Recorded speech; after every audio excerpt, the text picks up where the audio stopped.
January 1945. The Ardennes lies frozen under a sky the color of steel. Snow dulls sound. Tracks harden into ice. Somewhere beyond the tree line, engines idle. Deep, mechanical, patient. The sound does not belong to trucks. It belongs to armor.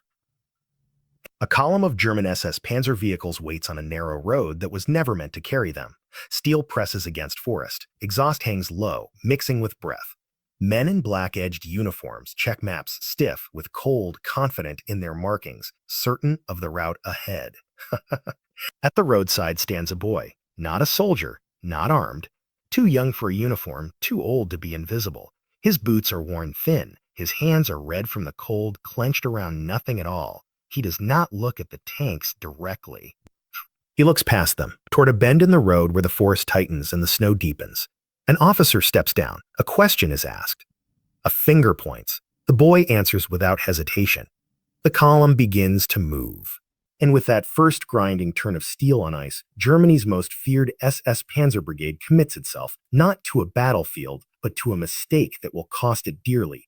By January 1945, the war in Europe had entered its final, violent compression. What had once been a sweeping campaign of movement had narrowed into corridors of destruction, where time, fuel, and manpower were measured more carefully than ideology. Germany was no longer advancing. It was reacting, striking where it still could, withdrawing where it must, and improvising everywhere else.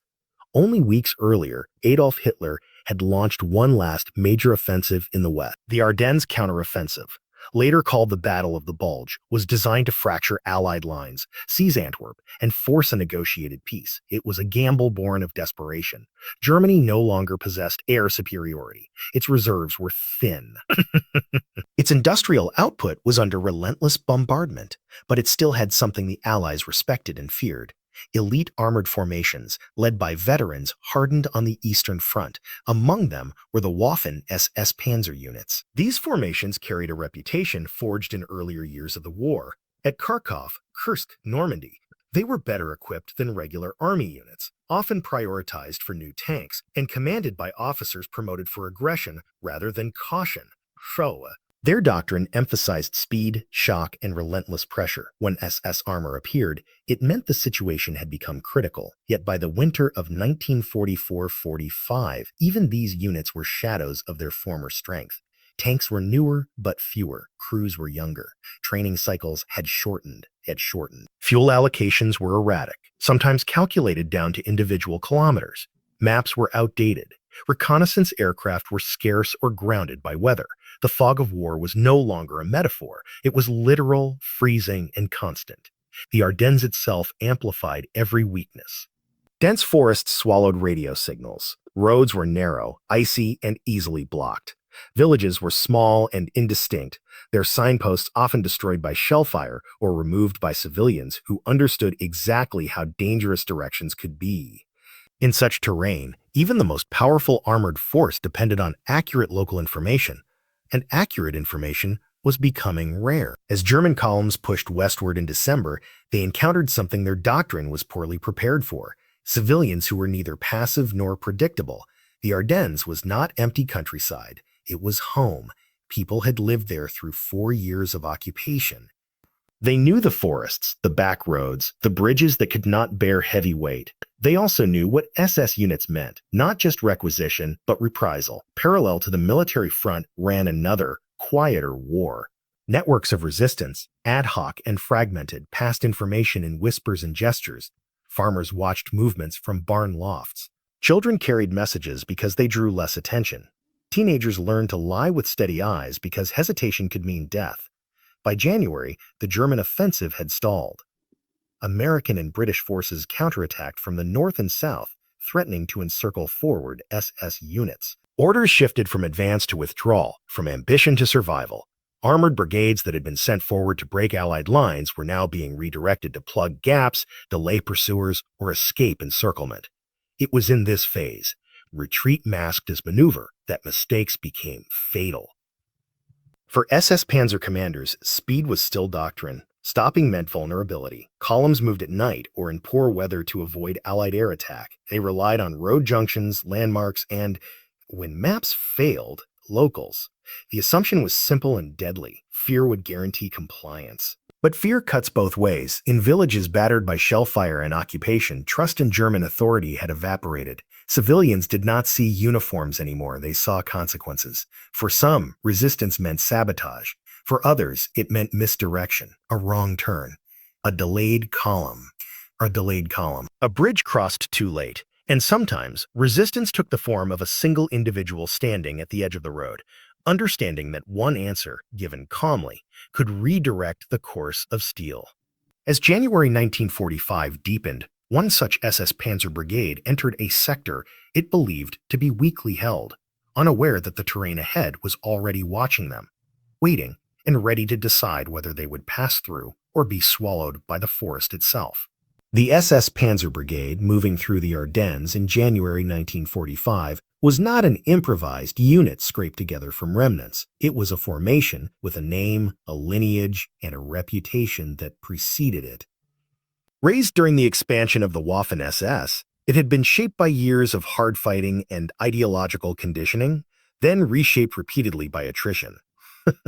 By the winter of 1944-45, it was both experienced and brittle, dangerous but vulnerable to error. The brigade had entered the Ardennes during the latter phase of the German counteroffensive, assigned to hold open retreat corridors for units pulling back from the forward bulge. Its tanks were a mix of Panzer IV and Panthers, powerful on open ground but ill-suited to forest roads never designed for armored traffic. Many of its crews were veterans, but not all. Losses in Normandy and on the Eastern Front had been replaced by young men trained quickly and sent forward because there was no one else. Its commander understood the stakes. Allied forces were tightening the noose.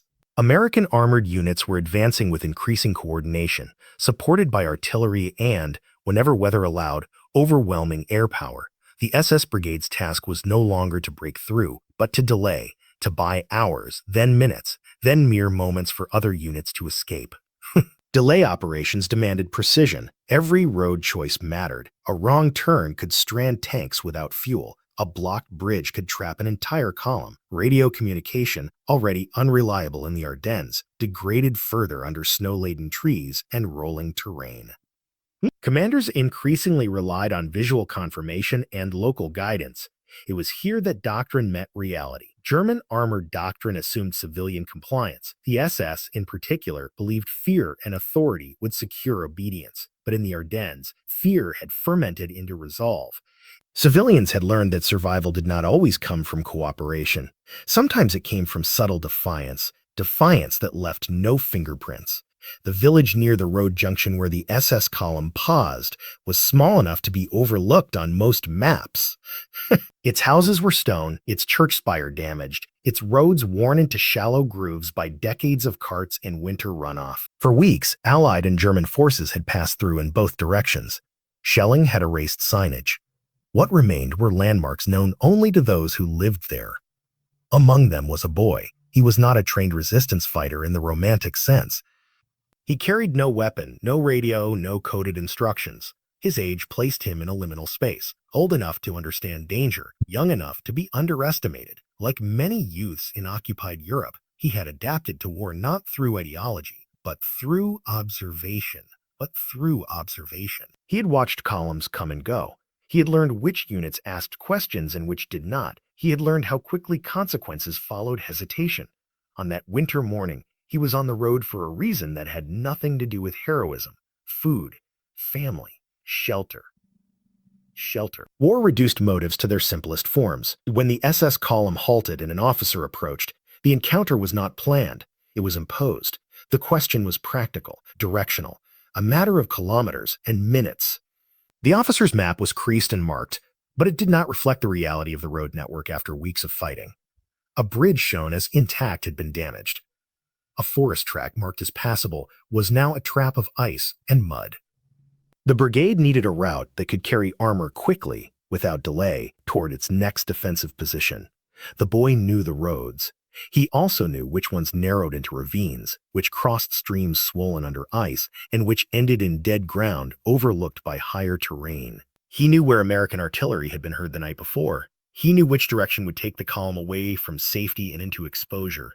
he answered. There was no dramatic pause, no visible fear. The simplicity of his response reassured the officer more than any show of enthusiasm could have. To a professional soldier, certainty sounded like truth. Engines restarted. Tracks bit into snow. Orders passed down the column. As the SS Panzer Brigade began to move, it did so believing it was regaining control of its fate, unaware that, in relying on a child they did not see as a threat, they had surrendered it instead.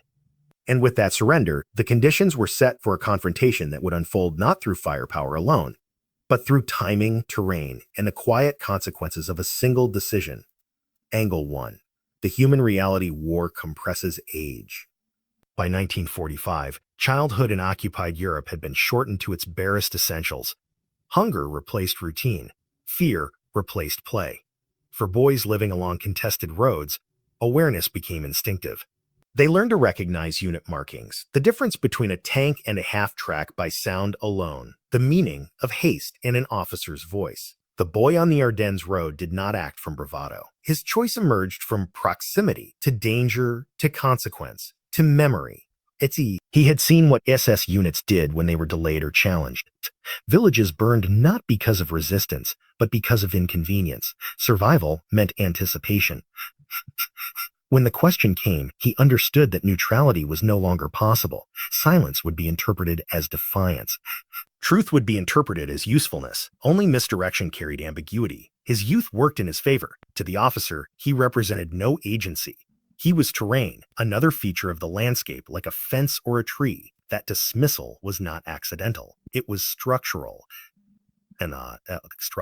German doctrine did not account for civilian initiative beyond compliance or resistance. It did not imagine subtlety.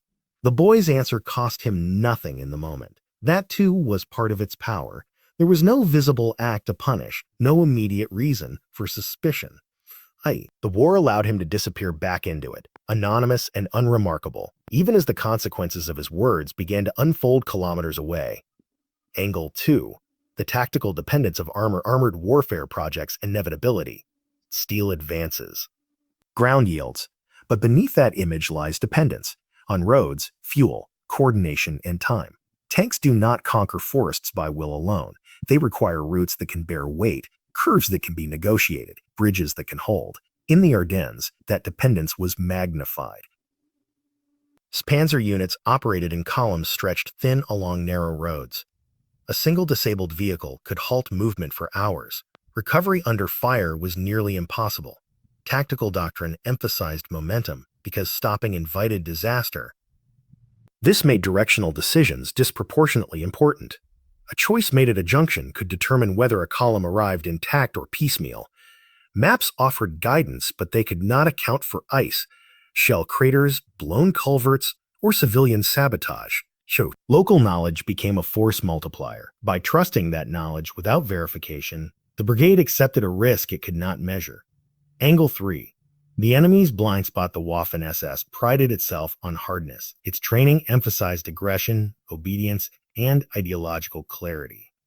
But these strengths carried a cost. Flexibility suffered. Empathy was dismissed as weakness. Civilians were viewed through a binary lens, useful or hostile. This worldview created blind spots. It underestimated passive resistance. It ignored the possibility that compliance could be false. The SS officer who accepted the boy's directions did so because he believed fear guaranteed honesty. He did not consider that fear could produce something else entirely. As the column advanced deeper along the chosen route, those blind spots moved with it, closing the distance between assumption and consequence, and setting the stage for the moment when reality would finally assert itself. Angle 4. Technology without awareness. By 1945, German armored technology remained formidable on paper. Panthers mounted powerful guns. Optics were precise. Armor, when properly angled, could withstand most Allied anti-tank weapons at range. But technology did not compensate for blindness. Inside the Ardennes forests, radios crackled with static or fell silent altogether. Tree cover absorbed signals. Terrain fractured command. Tank commanders were often forced to rely on visual contact with the vehicle ahead, reducing tactical awareness to a narrow corridor of steel and exhaust. Navigation systems were rudimentary. There was no real-time correction, no aerial reconnaissance feeding updates. Once a column committed to a route, reversing direction was slow and hazardous. Fuel consumption doubled in snow, engines strained, tracks wore down. Every kilometer in the wrong direction was not just distance, it was loss. The brigade's machines were designed for decisive engagement on open ground, not for recovery from navigational error. Technology amplified momentum, but it could not restore it once lost. Angle 5, leadership under compression. SS leadership in January 1945 operated under constant compression from above and below. Orders arrived with urgency but little clarity. Objectives shifted daily. Commanders were expected to act decisively without complete information, a contradiction that punished caution and rewarded speed. The officer at the road junction did not have time to reconnoiter. Waiting risked Allied detection. Sending scouts risked delay. The choice he made aligned with institutional pressure. Act now, correct later. This culture left little room for doubt. Doubt was associated with weakness. Trusting the boy's answer was not an act of naivete. It was conformity to expectation. Speed mattered more than certainty. That expectation would soon collide with terrain that did not forgive error. Angle 6. The moral geometry of war. The encounter between the boy and the SS officer was asymmetrical in power, but equal in consequence. One wielded authority backed by armor. The other wielded knowledge backed by nothing but necessity. War collapses morality into geometry, angles, distances, exposure. The boy's decision was not framed as right or wrong in the moment. It was framed as survivable. By redirecting danger away from his village and toward the forested high ground beyond, he chose the path that minimized immediate risk to those he knew. This is how resistance often looked in occupied Europe. Not banners or weapons, but small distortions in the enemy's perception. War was fought in centimeters of truth withheld or altered. As the SS Panzer Brigade advanced deeper along the forest road, its columns stretched, its cohesion thinned, and its commanders remained unaware that the geometry of the ground ahead had already been recalculated, not by artillery or air power, but by a child who understood that the most dangerous weapon in war is certainty placed in the wrong hands. And ahead, beyond the next bend, that misplaced certainty was about to meet contact. The road narrowed as the column advanced. Snow lay untouched beneath the trees, broken only by the weight of armor pressing it into ice. Panthers moved first, engines low, crews sealed inside steel. Behind them came support vehicles, half-tracks, fuel trucks, the vulnerable spine of the brigade. At first, nothing seemed wrong. The route appeared passable. The forest thinned just enough to maintain movement. The officer who had asked the question allowed himself a moment of confirmation bias. The boy had been right, or so it seemed. Minutes passed. Then more. The column committed further, the distance behind them growing heavier with every meter. Then the terrain began to change. The road dipped unexpectedly, descending into a shallow valley where meltwater had frozen unevenly. Tracks slipped, drivers compensated. Speed dropped. A Panther at the front slowed just enough to ripple delay backward through the column. Spacing tightened. Radios crackled with brief, clipped reports. Nothing alarming yet, just friction. Above the valley floor, the forest opened into broken, high ground. American forward observers had been operating there since the night before. They were not expecting a major armored movement through this sector. Intelligence suggested German forces were withdrawing along more established routes. But war punishes expectation. When the SS column emerged from the trees, it did so not as a spearhead, but as a target. The first artillery rounds fell long. They were registration shots, deliberate, measured. White bursts punched into snow beyond the road. SAS commanders recognized the pattern instantly. This was not harassment fire. This was preparation. Orders were shouted inside turrets. Drivers accelerated where they could, but momentum was gone. The valley constricted movement. Vehicles could not disperse. Turning off-road risked bogging down or throwing tracks. Odds. The column was trapped by its own length. The second salvo landed closer. Shrapnel tore through trees, showering steel with splinters and ice. A half-track near the rear took a direct hit, blocking the road completely. Smoke rose straight into the cold air, marking the column's position like a signal flare. Now radios filled with urgency. Commanders demanded reports. Recon units scrambled forward on foot. too late to change what had already been decided at the road junction kilometers behind them. The brigade was not where it thought it was. It was not moving towards safety. It was inside a kill zone. American artillery intensified, walking fire down the column with methodical precision. Tanks could withstand near misses, support vehicles could not. Fuel trucks burned fiercely, sending black smoke through white forest. The road became chaos. Halted steel, wounded men, engines revving against immobility. Attempts to reverse were futile. Vehicles behind the blockage had nowhere to go. The narrow forest road offered no space to maneuver. What had seemed like a shortcut now revealed itself as a funnel. SS officers attempted to organize a breakout. Orders were issued to push forward, to clear the road, to reach open ground. But forward movement meant climbing out of the valley under observed fire. Artillery rounds adjusted quickly. Each correction landed closer than the last. The brigade was losing time it could not afford. What the commanders did not yet understand was that this engagement was not accidental. Allied units had not stumbled into the column. They had been alerted, not by radio intercepts or aerial reconnaissance, but by the simple fact that German armor had appeared where doctrine said it should not. The wrong road had led them here, and as the barrage tightened, as vehicles burned, and men scrambled for cover that did not exist, the full cost of that single misdirection began to surface, measured not just in destroyed machines, but in options collapsing one by one. Somewhere far behind the valley, in a village already receding into silence, a boy returned to his family. No explosion marked the moment. No signal acknowledged the turn he had set in motion. But on the frozen road ahead, the SS Panzer Brigade was discovering that its most dangerous enemy had never been armed, only accurate. The artillery did not stop. It adjusted. American fire control teams positioned on higher ground with clear observation worked with calm efficiency. Range brackets closed, bursts crept closer to the road's center line. What had begun as disruption turned into deliberate destruction. Each shell forced the SS column deeper into paralysis. German countermeasures were limited. Smoke was deployed, but in the still winter air it rose vertically, offering concealment from nothing. Panthers attempted to traverse their turrets toward the ridgelines, firing blind into tree cover where observers might be hidden. The shots were wasted. Steel thunder echoed, but it did not silence the guns above. Then Allied armor appeared. American tanks advanced cautiously from the flanks, using the chaos to their advantage. They did not charge. They waited for artillery to do its work. When they engaged, it was at close range against targets already disoriented and partially immobilized. One Panther at the head of the column attempted to push forward despite damage, its engine straining as it climbed out of the valley. A shell struck near its suspension, snapping a track.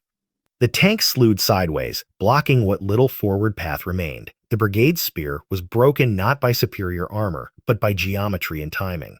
SAS officers attempted to organize a defensive perimeter, dismounting infantry to secure the forest edge. Farce. But infantry without mobility under artillery fire is a liability, not a solution. Men hugged trees.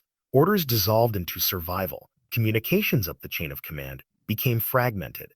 Requests for air support were meaningless under overcast skies. Requests for permission to withdraw were overtaken by events. There was no clean direction left to move. Within hours, the brigade's situation was irreversible. Some vehicles were abandoned and destroyed by their crews to prevent capture. Others were knocked out where they stood. Casualties mounted, killed, wounded, missing. Numbers that would later appear in after-action reports stripped of emotion. Fuel shortages compounded the disaster. Engines that survived fire simply ran dry. By late afternoon, resistance collapsed in pockets. American units secured the valley methodically, advancing from vehicle to vehicle. Prisoners were taken, cold, exhausted men whose elite status offered no insulation from defeat. Equipment was cataloged. Maps were seized, their margins still marked with assumptions that no longer mattered. The SS Panzer Brigade did not cease to exist that day, but it ceased to function as a coherent fighting force. And the reason was not a breakthrough assault or a grand encirclement planned weeks in advance. It was a series of compounded decisions, a reliance on speed, a dismissal of civilian agency, and a belief that fear guaranteed truth. The officer who had asked the boy for directions did not survive the engagement. Whether he was killed in the initial bombardment or later in the fighting is unclear. Records diverge. War does that. What remains consistent is the result. The wrong road had led the brigade into observation. Observation had led to artillery. Artillery had led to immobilization. And immobilization had invited destruction. By nightfall, the forest road was quiet again. Burned-out vehicles cooled in the snow. Smoke thinned. The sounds of battle moved elsewhere, toward other junctions, other decisions still waiting to be made. In the official German records, the loss would be attributed to enemy action under unfavorable conditions, terrain, weather, air superiority, all true. What would not appear was the smallest cause of all, the moment when a question met an answer, and an empire of steel chose to believe a child standing in the cold. The destruction of the SS Panzer Brigade along that Ardennes road did not register immediately as a decisive victory. By January 1945, losses of men and machines had become routine, absorbed into daily situation reports that grew shorter as Germany's options narrowed. But on the ground, the consequences were unmistakable. The brigade's effective strength was shattered. Dozens of vehicles were destroyed, abandoned, or captured. Panthers and Panzer IV that had once symbolized German armored dominance now sat silent in the snow, their hulks stripped of anything usable by advancing American troops. Fuel trucks and half-tracks lay burned out, denying any possibility of rapid reconstitution. The brigade's ability to maneuver, its defining trait, was gone. Casualty figures varied between reports, but the pattern was clear. A significant portion of the brigade's experienced crews were killed or captured. Survivors were scattered, absorbed into other units, or reassigned as infantry, a fate that underlined how completely the formation had been neutralized. For an SS unit trained and equipped for armored warfare, this was operational death. American after-action reports described the engagement with characteristic understatement. German armor had entered an unfavorable position and been engaged by coordinated artillery and ground forces. The emphasis was on efficiency, not drama, yet between the lines there was recognition of opportunity seized, the kind that appears suddenly and must be exploited immediately. The psychological impact on German forces in the sector was profound. News traveled quickly along retreating columns. Roads once considered safe were now suspect. Civilians, once viewed as passive obstacles, became potential threats. Trust eroded further in an environment already saturated with uncertainty. Commanders began ordering reconnaissance even where time did not permit it. Movements slowed. Time did not permit it. Delays multiplied. Each pause invited Allied pressure. What had been an isolated incident rippled outward, contributing to a broader paralysis that affected German withdrawals across the Ardennes. For Allied forces, the engagement reinforced a lesson learned repeatedly during the campaign. German armor was still dangerous, but it was no longer invincible. Its effectiveness depended on conditions that could be disrupted. Terrain, logistics, information. When those were denied, even elite units could be broken. In villages along the front, the aftermath was quieter. Civilians emerged cautiously after the fighting moved on. They scavenged what they could for survival: wood, metal, fabric, from the detritus of battle. Tanks became landmarks. Burned vehicles marked where danger had passed and might return. The boy returned to anonymity. There was no recognition, no citation, no official acknowledgement. His action left no paper trail. That absence was intentional, and it was survival. In the final months of the war, memories were dangerous. To be known was to be vulnerable. Yet the consequences of his choice continued to unfold far beyond the road where it was made, shaping movements, decisions, and losses in ways that would only become clear when the war itself began to close. In the weeks that followed, the Ardennes front collapsed steadily eastward. The failure of German armored units to disengage cleanly accelerated the retreat, turning what had once been a controlled withdrawal into a series of hurried, fragmented movements. The loss of the SS Panzer Brigade did not decide the war, but it removed one more lever Germany could no longer pull. Higher command took notice, though not in the way history might expect. German reports did not dwell on civilian interference or misdirection. To acknowledge such vulnerability would have undermined the myth of control that the regime still tried to project. Instead, blame settled on weather, terrain, fuel shortages, and Allied material superiority. These explanations were safe. They preserved hierarchy and doctrine, even as both were failing, but on the ground, behavior changed. SS and Wehrmacht units alike grew harsher towards civilians, not less. Suspicion replaced assumption. Roadside encounters became briefer, more violent. Questions were asked at gunpoint, answers received with skepticism. Yet this response only deepened the problem. Fear no longer produced compliance. It produced silence, flight, or quiet sabotage. The human terrain had turned decisively against the occupiers. For Allied forces, the engagement became part of a broader pattern recognized during the final push into Germany. Intelligence officers noted how often German units appeared where they should not, funneled into disadvantage by terrain and local knowledge. Civilian reporting, resistance hints, and chance encounters increasingly shaped tactical outcomes. War at this stage was no longer just a contest of divisions, but of awareness. As spring approached, the Ardennes faded from headlines. Attention shifted to the Rhine crossings, to the collapse of German cities, to the final drive toward Berlin. The frozen road where the SS Brigade had been broken thawed into mud. Wreckage was cleared or pushed aside.